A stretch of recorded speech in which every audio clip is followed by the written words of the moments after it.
할렐루야. 오늘 말씀의 제목은 베델의 하나님을 경험하자. 뭐라고요? 베델의 하나님을 경험하자. 이렇게 하니까 마치 내가 베델의 하나님을 경험하지 못한 자처럼 그렇게 생각하실 수 있는데, 이미도 예수를 믿으신 분들은 야곱이가 루스라고 하는 옛날 이름, 베델이라고 하는 하나님의 집에서 하나님을 경험했던 그런 경험들이 다 있으세요.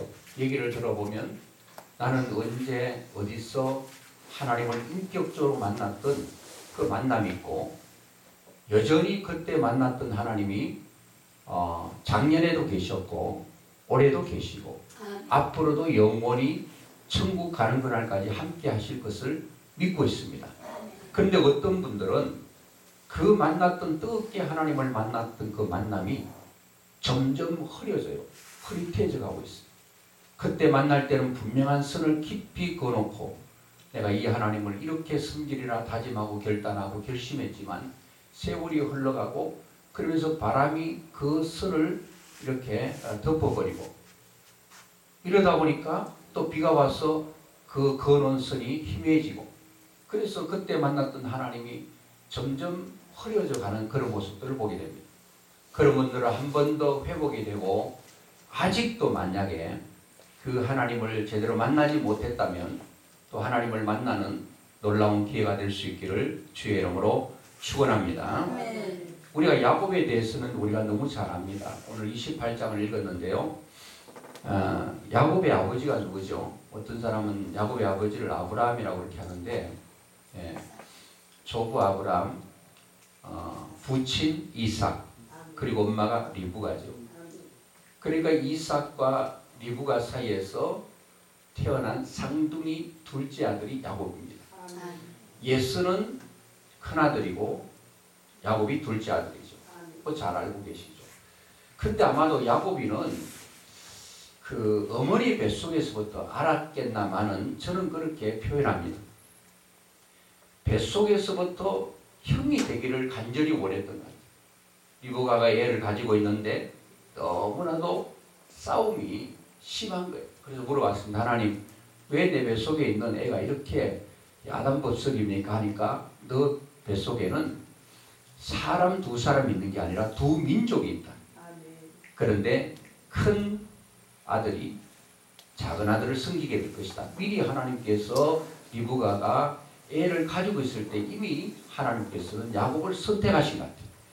그래서 야곱이가 형이 되려고 먼저 나가려고 하는데 엄마의 태의 문이 열렸는데 먼저 나가려고 빠져나가려고 봤더니 누가 먼저 나가고 있는 거예요. 나가지 말라고 잡고 당기는데 빨려나가는 힘이 당기는 힘보다도 더 강해서 쑥 빠져나가는 거예요. 나가지 말라고 아무리 당겨도 먼저 딸려나갔는데 그 딸려나온 사람이 야곱이에요. 여러분, 쌍둥이도 우리 교회에 있는데 보니까 처음엔 잘 모르겠더라고요. 뭐 엄마는 잘 아는데 이 사람이 큰 사람인가 작은 사람인가 아무리 봐도 몰라가지고 제가 나름대로 저만의 표시를 해놨어요. 그 머리가 좀 한 사람 길고 한 사람 짧으면 어느 날 머리를 똑같이 잘라왔어. 그러니까 알 수가 없어요. 형을 동생을 하고 동생을 형이라고 그러고 그렇게 할 때가 있는데, 보통 여러분 쌍둥이를 보면요, 한 놈이 먼저 나오고 이제 발에 좀 이름도 묶어놓고 이름이 아니고 이거 먼저 나왔다 큰 놈이다 하고 숨 좀 돌리고 있으면 다시 나오는 법이거든요. 그런데 어떻게 이 야곱은 같이 딸려 나온 거예요. 0.0001초에 동생이 된 거예요. 저는 그래서 어떤 사람이 이것을 너무 비약적 해석이다 그렇게 말하는데, 저는 생각할 때요, 야곱이가 형이 되기를 그러고 그렇게 원했던 것 같아요. 나는 형 예스의 발목을 잡은 게 아니라 야곱의 일생을 보면 하나님을 잡은 것이다. 하나님을 붙들고 하나님에 대한 갈망이 그때부터 있었던 것 같아요. 여러분 보세요. 인간적으로 보면요, 예스가 남자답잖아요. 들이부시부시하고요. 활을 둘러매고 산으로 다니면서 사냥하고 얼마나 남성다워요. 그렇잖아요. 그런데 외형적으로 보면 매력 있는 사람은 저는 예스입니다. 그런데 하나님 보실 때는 예스가 아니에요. 야곱입니다. 야곱은 아마 이 마음도 좀 좁고 여성스럽고 내성적이고 엄마 하면서 어디 있었어요? 엄마 치마 폭에 쌓여가지고 엄마하고 팥죽 끓여 먹고 엄마하고 얘기 나누고 이게 야곱이 너무 행복한 거예요. 그런데 야곱의 마음속에는 늘 하나님을 향한 갈망이 뜨겁게 있었던 사람이에요. 그런데 예스에게는 그 어디를 찾아봐도 하나님에 대한 열망과 하나님을 사모하는 열정이 없었어요. 하나님 밖의 사람이 예스예요. 그런데 야곱은 언제나 어디 있으나 하나님만 일편단심 바라보고 해바라기가 해 따라 돈다 그런 얘기 있잖아요. 야곱이는 주바라기, 하바라기. 여러분 인생이 잘되고 승리하고 행복하고 축복받는 것은 사람들 보기에 외형적으로 멋있어서 되는 게 아니고 하나님과의 어떤 관계를 맺고 사느냐에 따라서 인생의 판단은 완전히 달라질 줄로 믿습니다. 아멘. 내가 볼 때 나는 좀 부족해 보여. 사람들도 나를 부족하다고 생각해. 허접하다고 생각 괜찮아요. 하나님께서 나를 어떻게 보시느냐에 따라서 인생은 완전히 달라지게 될 줄로 믿습니다. 아멘. 우리는 하나님과의 관계가 중요합니다. 하나님과 친하면 될 줄로 믿습니다. 아멘. 사람들은 너 잘된다. 그래도 다 잘 되던가요? 너 멋있으니까 잘 된다. 너 머리 좋으니까 잘 된다. 잘 되던가요? 아니요. 이 사람은 도저히 어디를 보나 복받을 만한 세상 사람들이 말하는 복도 말입니다. 건강하고 물질적으로 또 관계적으로 가정적으로 부족함이 없는 이런 사람들 보면 잘난 건 별로 없는 것 같아요. 뭔가 조금 부족하고 나사가 풀린 것 같고 그런데 하나님께서 복을 주시니까 되더라는 거예요. 그러니까 우리는 하나님만 계시면 오케이. 아멘. 아멘. 예, 제가 학교 다닐 때 코리안 바이블 유니버시티 거기를 나왔는데 교수님들이 한국 사람이 한 명도 없어요. 한국 학교인데 한국 교수님 한 번도 없어요. 다 강의를 영어로 해요. 근데 그 사람들은 늘 외치는 소리가 오케이. 여러분 해봅시다. 오케이. 오케이. 오케이. 오케이. 오케이를 뒤집으면 뭐예요? K요. KO죠. 오케이는 데오스 킹 하나님을 내 앞에 둘 때 우리 인생은 오케이 될 줄로 믿습니다. 아멘. 올해 2021년도도 여러분의 인생이 오케이 이거는 뭔가 하면 잘 될 때 그 사람들은 오케이 외치잖아요. 기분 좋을 때 오케이 외치죠. 여러분 우리의 인생이 풀리고 잘 되려면 오케이를 외치려면 바로 하나님을 나의 인생의 왕으로 삼고 살아가면 하나님께서 우리의 길을 오케이 인생 만들어줄 줄로 믿습니다. KO는 뭐예요? 자기가 왕이 되어서 하나님은 뒤로 가세요. 그런 인생은 KO 인생인데 여러분 경기에 보면은 완전히 넉다운 돼가지고 못 일어날 때 하나 둘 셋 외칠 때 못 일어나면 KO 판정 받잖아요.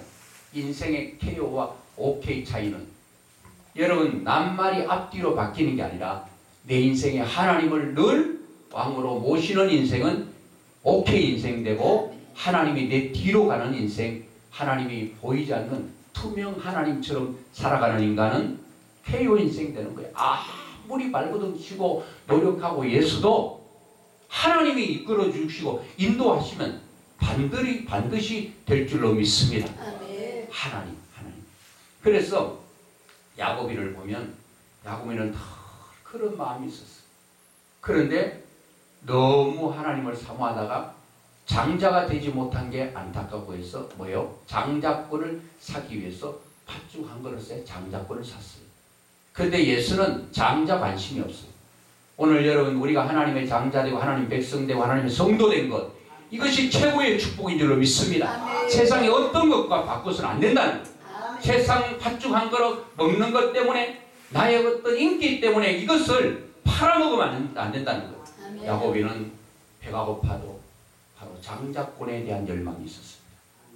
그리고 장자권을 샀을 뿐만 아니라 뭐 했죠? 바로 장자가 받아야 될 아버지로부터 큰 축복을 받는데 그 축복 기도를 받고 나오는데 누가요? 형이 사냥해서 아버지의 말씀대로 사냥해 올 때에 그거를 먹고 난 후에 아버지 앞에 그렇게 말합니다. 아버지 나에게도 축복해 주세요. 아이고 조금 전에 내가 장자해 주는 축복을 다 빌었는데 너는 누구냐? 그때에 예수가 대성통곡을 합니다. 오늘 이 모습은 과연 어떤 모습인가 하면 실험을 여러분 아시죠? 제가 원래 초등학교 다닐 때 실험 선수였는데 우리 학교에서는 1등인데 면단이 나오니까 계속 처박히고 얼마나 창피한지 몰라요. 그러니까 덩치로 되는 게 아니라 기술, 나보다 훨씬 적은데도 나보다 훨씬 능력이 있더라고요. 그래서 저는 우리 학교에서 잘하니까 난 진짜 잘하는 줄 알았거든요. 완전히 운물난 개구리가 된 거예요. 그래가지고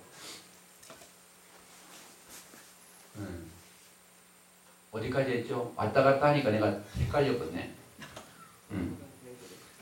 야곱이가 예스가 아버지 앞에 왔는데 이미 야곱이가 축복을 받고 갔을 때에 예스가 대성통곡을 하면서 그 포효하는 모습이 저는 가끔 실험판에서 보면 실험 장사들이 실험하고 이길 수밖에 없었는데 이겨야 되는데 졌을 때에 자기의 손을 가지고 그 모래판에 모래를 한 줌 집어주고 하늘을 날리면서 하는 그런 모습. 이미 차는 지나가고 그때 아버지에게 말합니다. 아버지 나에게도 그렇게 하소서는 말하니까 내가 너에게 빌어줄 축복이 없다. 아버지가 빌어줄 축복이 이 하나뿐입니까? 이 엄청난 축복을 야곱이가 받았습니다. 그것 때문에 어떻게 했습니까? 이놈이 팥죽 한 그릇에 내 장자권을 빼앗더니 이제는 축복까지 빼앗아 가는구나. 그래서 동생을 죽이려고 칼을 들고 원래 칼 사람이잖아요. 활을 차고 다녔기 때문에 이런 데는 능숙한 사람이에요. 들어보니까 큰일 나겠거든요. 엄마 이모가 말합니다. 야야 너 이러다가 형 칼이 죽겠다. 그러니까 너 형이 너가 풀리기까지 몇 날만 너 외삼촌 집에 가서 좀 있다가 형의 노가 풀릴 때 다시 돌아오게 할 테니까 그때까지만 참아라. 그런데 여러분 몇 날이 20년이 된 거예요. 이보가 생각합니다. 아마도 생각할 때 가만히 있어도 하나님께 복은 오는데 인간적으로 그런 복을 갈망하다가 이제 야곱의 인생이 고난이 출발됩니다. 오늘 성경에 보니까 야곱에게 이제 고난이 출발되는데요. 여러분 인생 가운데 고난이 있죠. 예수 믿는다고 뭐 모든 것이 만사형통하고 다 잘 되진 않아요. 때로는 어려움이 있고 어려움마저도 하나님께서 허락하시고 하나님께로 가까이 가는 그 길의 선상에 있다면 그 고난도 우리에게는 축복인 줄로 믿습니다. 어떻게 보면 야곱이가 한 번도 집사람에서 덜 사람이 되어본 적이 없습니다. 야곱은 바깥에 나가는 자체가 이미 에너지가 소모되는 거예요. 근데 예수는 집에 묶어놓으면 병나요. 에너지가 다 빠져나와 방전돼. 그렇잖아요. 성격도. 저는 성격이 외향적인데 우리 아내는 내성적이에요. 저는 막 바깥 안에 묶어놓으면 에너지가 다 빠져나와 방전돼. 충전도 시켜야 돼. 어디 가가지고 바깥에 가가지고 사람도 만나고 전도도 하고 이렇게 다니면서 충전이 돼서 돌아오는데 예수가 아마 저 성격 같아요. 근데 야곱은 우리 아내는 야곱이에요. 어디 바깥에 뭐 등산 가자 들러 가자면 힘이 다 빠져. 집에서 책 보고 음식하고 이게 이제 충전이 되는 거예요. 사람이 다르죠. 내가 외형적인데 아내가 내성적이면 끌고 막 산으로 내가 좋아한다고 끌고 다니면 그 아내를 죽이는 거예요. 사랑은 뭐예요? 내가 원하는 걸 그에게 원하는 게 아니라 그가 원하는 걸 내가 해주는 게 사랑이죠. 나는 덜 사람이라도 집사람이면 집사람을 즐겁게 하려면 집에 남편이 있어주는 게 아내를 사랑하는 거란 말이에요. 사람들 어때요? 자기가 원하는 대로 그냥 끌고 가잖아요. 그런데 야곱의 인생이 축복을 갈망하고 하나님 뜻대로 살려고 했던 그것이 오히려 어떻게 됐어요? 고난이 시작이 됩니다. 여러분 어떻게 보면요. 내가 하나님 앞에 하나님 뜻대로 살고 믿음으로 살고 하나님께 영광 돌리고 신앙의 지조와 절개를 지키기 위해서 믿음으로 가는 길에 우리가 생각할 때는 잘 돼야 되잖아요. 길이 쫙쫙 열려야 되잖아요. 자녀들도 잘 되고 건강하고 모든 삶이 일사천리로 열려야 되는데 그렇지 않을 때도 있다는 거예요. 내가 믿음으로 사는데도, 하나님 뜻대로 사는데도, 내가 헌신하는데도 내 인생에 고난이 있을 수 있다는 거예요. 그런데 그 고난이 아니에요. 축복을 받기 위한 하나의 길인 줄로 믿습니다. 그러니까 2021년도도 믿음으로 사는데도 혹시라도 야곱처럼 가는 길이 그 나그네 길, 고난의 길이 열린다 할지라도 원망하거나 불평하지 말고, 하나님께서 나에게 믿음만 잘 지키면 끝에는 반드시 아름다운 열매가 열릴 걸 믿어야 오늘의 고난 속에서도 원망하지 않고 감사하며 살아가게 될 줄로 믿습니다. 야곱이 도망할 때 이제 어머니의 치마폭 속에서 떠나게 될 때 그 자체가 고난입니다. 여러분, 뭐 이런 곳이 아닙니다. 외삼촌 집에 가봤는지는 몰라도 외삼촌 집으로 가는데 광야는요 수시로 지형이 바뀌는 거예요. 바람이 한번 불어가지고 산을 만들었다가 바람 불면 산이 없어지고 어떤 표대가 없는 거예요.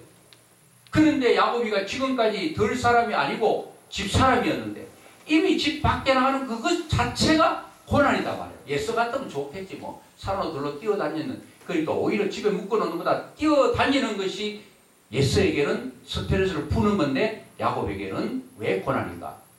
한 번도 다녀보지 않는 광야. 거기는 불뱀이 있습니다. 정갈이 있습니다. 그리고 맹수들이 있을 수 있습니다. 얼마나 불안하고 초조한 시간들이. 여러분, 우리 인생은 그럴 수 있죠. 가는데 아무도 나에게 도움이 되지 않는 것처럼 느껴질 때가 있습니다. 야곱은 그렇게 생각했습니다. 자, 그런데 많은 말씀을 새벽이기 때문에 드릴 수가 없고 이미 서론 부분을 했는데 16절인데요. 16절에 보면은 야곱의 인생에 아주 중요한 터닝 포인트 점이 있습니다. 16절에 야곱이 잠이 깨어 이르되 여호와께서 과연 여기 계시거늘 내가 알지 못했다. 야곱이가 도망하다가 너무너무 두렵고 공포스럽고 힘들고 어려워서 잠을 잘 수가 없어. 가다가 날이 어두워졌습니다. 10절에 보니까 야곱이 부엘세바에서 떠나 하란으로 향하여 가더니 외삼촌 집 부엘세바에서 어머니 아버지 집에서 이제 떠나서 하란 외삼촌 집으로 가는데 밤을 맞이한 거예요. 어두워지니까 잠을 청해야 되는데 잠을 잘 수가 없어요. 왜냐? 불뱀에 물리면 또 정갈에 물리면 생명을 부지할 수 없거든요. 완전히 맹수 앞에 던져진 고기밥처럼 되어 있는 이 야곱이가 거기서 너무 피곤해서 잠을 자게 됩니다. 11절에 한 곳에 이르러는 해가 진지라 거기서 유숙하려고 그곳에 한 돌을 가져다가 베개로 삼고 거기 누워있는데 안 자려고 하는데 육신이 너무 피곤해가지고 자기도 모르게 깊이 잠이 들어버렸습니다. 그때에 누가 나타나신 거예요? 저는 설교하다가 한 명이라도 졸면 그냥 설교 안 하고 내려가는데 지금 눈은 감아도 자는 건 아닐 거예요 아마. 말씀 들을 때는 계시받으면 안 되고 말씀을 드려야 될 줄로 믿습니다. 아마 지금 조금 피곤하신 분은 어제 밤새워 주님과 깊은 영적인 교제 나누다 그랬으니까 이해해야죠. 예. 저는 설교를 할 때 사람들이 안 잡니다. 제가 설교할 때 잔다는 것은 자는 게 아니고 조금 이렇게 눈이 좀 눈꺼풀이 사돈하다는 그런 사람 보면 참 대단하다 그런 생각이 들어요. 어쨌든 자 야곱이가 잠을 자고 있는데 하나님께서 나타나셨어요. 12절에 보니까 꿈에 본 적 사닥다리가 땅 위에 서 있는데 그 꼭대기가 하늘에 닿았고 또 본 적 하나님의 사자들이 그 위에서 오르락 내리락 하더라. 이게 중요한 거예요. 야곱이가 잠을 자는데 사다리가 땅에서부터 하늘 꼭대기까지 닿았는데 하나님의 사자 천사들이 오르락 내리락 하는 것을 그가 보게 됐다는 거예요. 또 본 적 여호와께서 그 위에 서서 이르시되 나는 여호와니 너는 조부 아브라함의 하나님이요 이삭의 하나님이라 내 누워 있는 땅을 내가 너와 내 자손에게 주리니 하나님께서 나타나셨다. 자, 여러분, 야곱이가 생각할 때 지금까지 막 이렇게 혼자인 줄 알았더니 보니까 내가 누워있는 이곳에 하나님께서 나와 함께 하셨군요. 집에서부터 떠날 때부터 여기에 루스 땅에 누워있는 이 순간까지 하나님께서 함께 하셨다는 것을 이제 느끼게 되는 거예요. 여러분, 그전에 하나님 안 계셨어요? 하나님 계셨는데 하나님 계신 것을 잘 몰랐어요.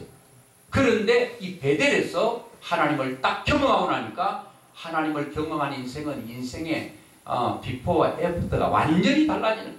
하나님 만나기 전에 두려움과 공포, 무서움, 외로움 이것들이 야곱의 인생을 뒤덮었다면 하나님을 딱 경험하고 난 후에 베델을 경험하고 난 후에 인생이 확 달라졌는데 두려움과 공포는 다 사라지고 야곱이 머무는 그곳이 하나님의 피난처가 되는 거예요.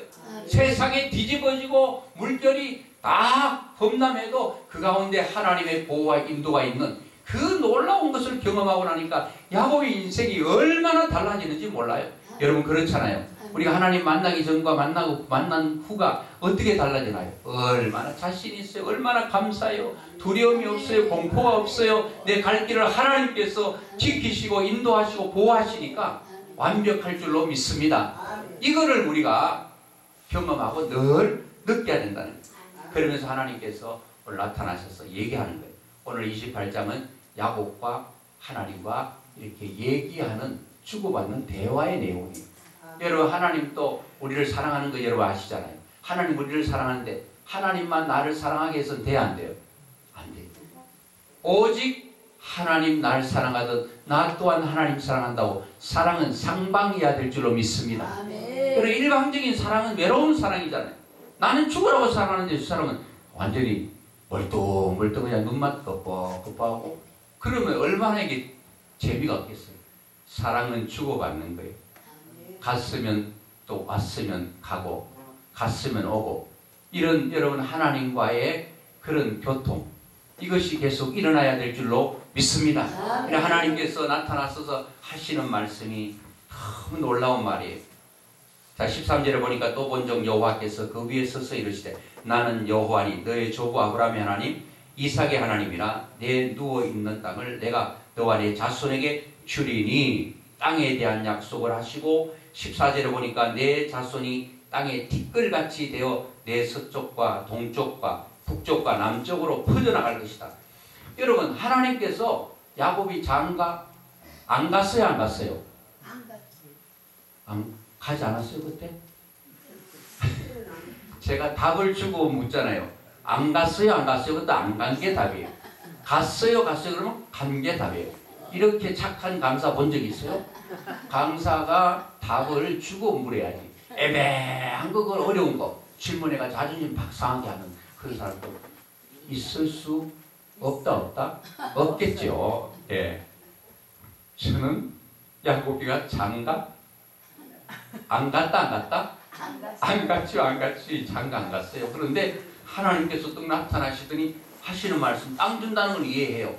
자기 혼자라 땅 받을 수 있으니까. 그런데 문제는 뭐라고 말해요? 내 자손이, 자식도 아니고 자손, 자식의 자식, 자손을 주는데 땅에 티끌같이 되어 내가 서쪽과 동쪽과 북쪽과 남쪽으로 퍼져나간대요.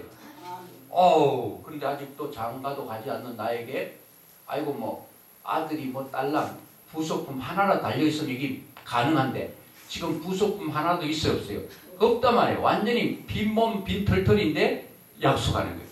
여러분, 기가 막힌 거는요, 하나님께서 약속하면 그대로 될 줄로 믿습니다. 우리는 꿈에 뭐 하나님 만나려고 하지 마세요. 구약에는 성경이 완전히 기록되기 전에는 요셉에게도 꿈은 계시적 성향이 있지만 우리는 지금 꿈에서 하나님 만나려고 하다가 잘못하면 산신령 만나 허연 머리다니 안 된다고. 우리는 어디서 하나님 만나야 된다고요? 말씀 속에서 하나님을 만나야 될 줄로 믿습니다. 말씀이 그렇다면 무조건 내 감정과 기분과 안 맞아도 아멘 하고 믿고 나가면 그 말씀이 나의 말씀 되고 그대로 될 줄로 믿습니다. 근데 하나님은 항상 말씀으로 먼저 던져주셔. 내가 내게 복 주겠다. 그런데 복이 없어. 아브라함에게 자식 주겠다. 내 자손이 뭐 하늘의 별처럼 바다에 모래알망 주겠다 할 때 얼마나 허무맹랑해요. 자기는 나이가 많아 늙었고 아내도 이제 애를 가질 수 있는 기능이 다 공장이 다 이제 문을 닫아버리는데 어떻게 되냐 말이에요. 그런데 하나님께서 말씀하시 돼요 안 돼요? 이렇게 물으면 안 돼요. 돼요. 되잖아요. 된다니까. 하나님께서 된다면 될 줄로 믿습니다. 그 말씀만 부여잡아야 돼. 세상 사람들이 다 하나님을 인정하지 않고 말씀을 인정하지 않더라도 나 혼자라도 이 성경을 가슴에 끼고 나는 이 하나님의 말씀을 세상 사람들이 다 믿지 않아도 나는 이 말씀을 I believe 내가 믿습니다 하고 나가면 그대로 될 줄로 믿습니다. 하나님께서는 항상 우리에게 말씀을 먼저 주셔요. 말씀을. 그래서 어떤 사람이 이런 사람이 있어요. 오늘 또 새벽 기도할 때 기도하시겠죠. 하나님 내 자녀 이렇게 될 줄로 믿습니다 하고 기도했으면 기도대로 입도 말도 나가고 행동도 나가는데 여기서는 내 자식 잘 되기를 기도하고 큰 이 추운 날 운동선을 와서 기도하고 하나님 앞 눈물 뿌려 기도했는 집에 가보니까 걸 자고 있거든. 야 이놈아 내가 봐도 너는 될 인간이 아니야. 기도는 될 인간으로 기도해놓고 말은 안 될 인간으로 말하면 하나님은 우리의 뭘 들으신다고요? 내가 하는 말을 내가 듣겠다고 했거든요. 여러분 기도대로 말하시고 기도대로 삶을 살 수 있기를 주의 이름으로 축원합니다. 우리는 기도 따로 삶 따로예요. 기도는 거창해놓고 말은 완전히 기도의 반대 방향으로 살아가는 사람들이 너무 많이 있다는 거예요. 자 이렇게 하나님께서 약속합니다. 그리고 14절에 내가 땅의 모든 족속이 너와 내 자손으로 말미암아 복을 받으리라. 그러니까 하나님께 나타나셔서 다 소망을 주시는 거예요. 오늘 2021년도 이 야곱에게 주신 이 소망이 여러분들의 소망이 되기를 주의 이름으로 축원합니다. 야곱에게 주신 이 말씀을 나의 말씀으로 받으면 그 말씀은 모두에게 그대로 성취되는 실행되는 역사가 일어나게 될 줄로 믿습니다. 하나님 땅 주시겠다, 자손 주시겠다. 그게 바로 내가 너로 말미암아 모든 사람이 복을 받는 복의 통로로 만들어 주겠다. 복의 근원으로 만들어 주겠다. 여러분 하나님께서는 위에서 복을 떨어뜨리잖아요. 하나님은 항상 믿음의 사람을 통해서 통로를 통해서 그를 하나님의 도구로 삼아서 축복이 흘러가는데 하나님의 복을 흘러보내려고 하니까 통로가 제대로 다 막혀있고 안 돼. 묶여있고 막혀있고 여러분 뚫어지기를 바랍니다. 풀어지기를 바랍니다. 열려지기를 바랍니다. 그 말씀은 하나님과 함께 내가 소통한 커뮤니케이션이 되는 거예요. 그리고 가장 중요한 건 15절입니다. 내가 너와 함께 있어 내가 어디로 가든지 너를 지키며 너를 이끌어 이 땅으로 돌아오게 할지라 내가 내게 허락한 것은 다 이루기까지 너를 떠나지 아니하리라. 이렇게 하나님께서 말씀하시니까 여러분 사랑은 주고받는 거라고 그러죠. 하나님께서 이렇게 말씀하셨는데 이렇게 엄청난 말씀이었는데 야곱도 입 다물고 가만히 있으면 되겠어요? 한마디 해야 되잖아요. 여러분들에게 이렇게 말하면 하나님께서 어떻게 고백하고 대답하시겠어요? 그 대답만 잠깐 보고 말씀을 맺으려고 합니다. 자, 하나님께서 야곱에게 이런 복을 할 때 야곱도 하나님께 반응합니다. 하나님 감사합니다. 여기에 하나님 계신 것을 내가 몰랐네요. 놀라운 변화입니다. 욥기 42장 5절에 보니까 욥도 고난을 통과하면서 엄청난 것 하나 얻었는데 뭘 얻었는가 하면 42장 5절을 보니까 내가 전에는 귀로만 들어 사옵더니 이제는 눈으로 보나이다. 할렐루야. 하나님을 막연한 하나님으로 알면 안 돼요. 하나님은 비록 눈에 보이지 않고 손에 잡히는 것 없고 느끼는 거 없어도 하나님이 하나님 되심을 우리가 믿는 야곱이가 베델에서 하나님을 경험하고 그 인생이 완전히 달라진 것처럼 우리 인생은 하나님을 만난 뜨거운 경험이 있어요. 아멘. 제가 지금 뭐 간증을 하려면 너무 많은데 간증보다도 이 말씀을 좀 봐야 되겠습니다. 20절 21절에 야곱이가 이렇게 반응합니다. 야곱이 서운합니다. 야, 하나님께서 이렇게 나와 함께 하시고 끝까지 나를 책임지시고 내가 하나님 찾아간 거 아닌데 하나님이 나를 찾아오시는 헤세드의 하나님, 은혜의 하나님을 생각하니까 너무 감사한 거예요. 하나님이 나를 찾아오 여러분과 저를 부르신 줄로 믿습니다. 아멘. 여러분이 잘나고 똑똑하고 뭔가로 하나님께 부름받을 만한 조건이 있어서가 아니라 하나님이 일방적으로 찾아오셨어요. 베델의 하나님께서 일방적으로 야곱에게 찾아오셔서 야곱에게 소망을 선포하셨던 하나님이 여러분들을 찾아오시고 저에게도 찾아오셨어요. 찾아오신데 지금 생각하면 어떻게 하나님께서 나를 이렇게 찾아왔었어. 지금 또 생각하면 자다가도 깜짝 놀라겠어. 내가 잘난 게 있나? 뭔가 내놓을 만한 게 있나?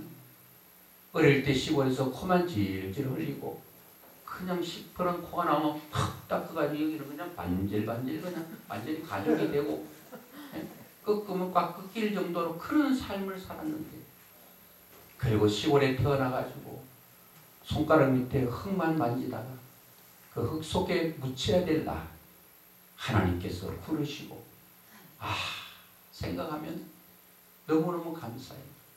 여러분도 하나님의 부름을 생각하면 다 있으시잖아요. 다 있는데 저는 특별하게 하나님께서 부르셔서 뭐 특별한 게 있어 특별하게 부른 게 아니라 그냥 제가 생각할 때 너무 특별하게 부르신 것 같아요. 왜냐하면 지금까지 부르심을 쫙 보면은 뭐 75%부터 뭐 90%까지는 다 아는 사람을 통해서 엄마를 통해 자식을 통해 친척을 통해 이웃을 통해 친구를 통해 아는 사람을 통해서 부름받았는데 전혀 연고 없이 부름받은 사람 딱 2%밖에 안 된다고 그래요. 저는 2% 속에 포함되기 때문에 그리고 야곱이가 이제 하나님을 만나고 나는 게 막 강제적으로 해서 고백한 게 아니고요. 자원의 고백이에요. 그 자원의 고백이 뭔가 하면 서원을 한 거예요. 하나님 제가 이렇게 하겠습니다 하고 자원한 게 뭔가 하면 하나님이 나와 함께 계셔서 내가 가는 이 길에서 나를 지키시고 먹을 떡과 입을 옷을 주시어 내가 평안히 아버지 집으로 돌아가게 하시오면 여호와께서 나의 하나님이 되실 것이요. 따라합시다. 나의 하나님. My God. 나의 하나님. 야, 이게 중요한 거예요. 내 어머니의 하나님도 중요하고 내 아버지 하나님 중요하고 내 친구의 하나님도 중요하고 내 이웃이 만난 그 감정의 하나님도 중요하지만 하나님을 나의 하나님 이것으로 고백해야 될 줄로 믿습니다. 여러분 한 해도 여러분들 마음속에는 하나님에 대해서 하나님은 내 하나님이야. 다른 사람이 하나님이 그래도 아니야. 하나님은 내 하나님이야. 하나님은 나와 나의 하나님처럼 느껴지는 이 삶이 얼마나 행복한지 몰라요. 그래서 아버지 그 시편에 쫙 보면 다윗이 뭐라고 하는가 내가 하나님을 찬송하고 내 영혼아 하나님을 송축하라. 하나님께 감사하라. 하나님을 찬양하라. 내가 영원히 주를 기억하게 싸우며 다 1인칭을 썼거든요. 어떤 사람은 내 하나님 아니야. 하나님은 우리 엄마의 하나님이야. 뭐 아버지 하나님이야. 아이고 우리 아버지만 뭐 하나님 믿지 난 안 믿어. 이런 하나님이 아니라 야곱이가 베델에서 하나님 만나고 고백합니다. 하나님 이제 하나님은 나의 하나님이에요. 나의 하나님이에요. 다른 사람의 하나님이 아니에요. 야 마음속에 이런 고백이 흘러나왔다니 이게 자원에서 야 너 하나님 만났지. 나는 이제 너 하나님이야. 이렇게 가르쳐 준 게 아니라 하나님께 나타나 쭉 얘기하고 난 후에 이 야곱이가 고백한 게 뭔가 하면은 그 하나님은 나의 하나님. 두 번째 보니까 22절에 보니까 내가 기둥으로 세운 이 돌이 하나님의 집이 될 것이요 하나님께서 내게 주신 모든 것에서 10분의 1을 내가 반드시 하나님께 드리게. 두 번째 고백이 뭔가 환경입니다. 여기가 하나님이 계시는군요. 베델이군요. 여러분 2021년은 여러분 믿음의 사람들이 가는 그곳에 하나님이 더 함께 계십니다. 여러분 어디를 가든지 교회 배당에 계시든지 집에 계시든지 길을 가시든지 거기는 하나님이 계시는 하나님 계시는 곳이 벳엘 하나님의 집인 줄로 믿습니다. 하나님의 집이 있을 때 환경에 하나님의 집이 있을 때 우리의 인생은 축복이에요. 베델에서 뭐 합니까? 찬송하고 기도하고 말씀 보고 그런 삶이 될 때에 우리의 인생은 큰 복이 될 줄로 믿습니다. 올해는 여러분들이 머무는 곳마다 가는 곳마다 베델이 되고 하나님이 여기 계신다는 고백이 계속 흘러나오기를 주의 이름으로 축원합니다. 21절에 보니까 여기서 하나님 앞에 10분의 1을 드리는 물질에 대한 구별이 있습니다. 마음의 구별은 하나님은 나의 하나님, 환경을 구별할 때는 여기가 하나님의 집이요 물질을 가지고는 뭔가 하면은 11조를 드리겠습니다. 물질에 다 내 것 아니라 하나님께 드리겠습니다. 이렇게 고백을 하며 인생을 살아갔는데 여러분 인생이 잘 되고 못 되는 것은 우리의 능력이 아니고 우리가 얼마나 하나님과 교통하느냐 하나님이 나에게 복을 주시로 작정했느냐에 따라서 인생은 달라지니까 올해는 여러분 하나님만 나를 사랑하는 짝사랑하게 하지 말고요. 늘 하나님께 이렇게 교통하면서 늘 고백하세요. 마음으로는 하나님은 나의 하나님. 환경에는 어디 가든지 나 혼자 있지 않아. 전능하신 하나님이 나와 함께 하시고 이곳이 베델이 되는 거예요. 베델이 되는 거예요. 그리고 물질을 딱 볼 때에 하나님 것이 생각나는 이런 역사로 우리가 감사해서 뭐 해라 해서 아니고 자원해서 하나님께 드리는 오늘 낮에는 좀 물질에 대한 것을 좀 하려고 합니다. 그 쉽게 말하면 돈 얘기죠. 이 돈이 굉장히 중요하거든요. 돈 얘기를 좀 하려고 하니까 다 나왔어서 이제 돈 얘기하면 좋겠다 하고 상손들 할렐루야 해야 되는데 교회도 보면 복 받으라면 아멘 하면 깜짝 놀라겠어요. 막 설교하다가 그 2번 하는 게 괜찮은데 3탄까지 하는 사람 봤거든. 아멘 이러는데 깜짝 놀래가지고 설교하다가 잊어버릴 때가 있어요. 여러분 그런데 우리가 하나님 앞에 드리자 그러면 막 상손 들어서 춤추며 할렐루야 하면서 해야 되는데 드리자 그러면 코가 석자라 빠지고 고기가 그냥 갑자기 힘이 빠지는지 여러분 하나님 앞에 드리는 것이 우리 최고의 기쁨이 되어야 될 줄로 믿습니다.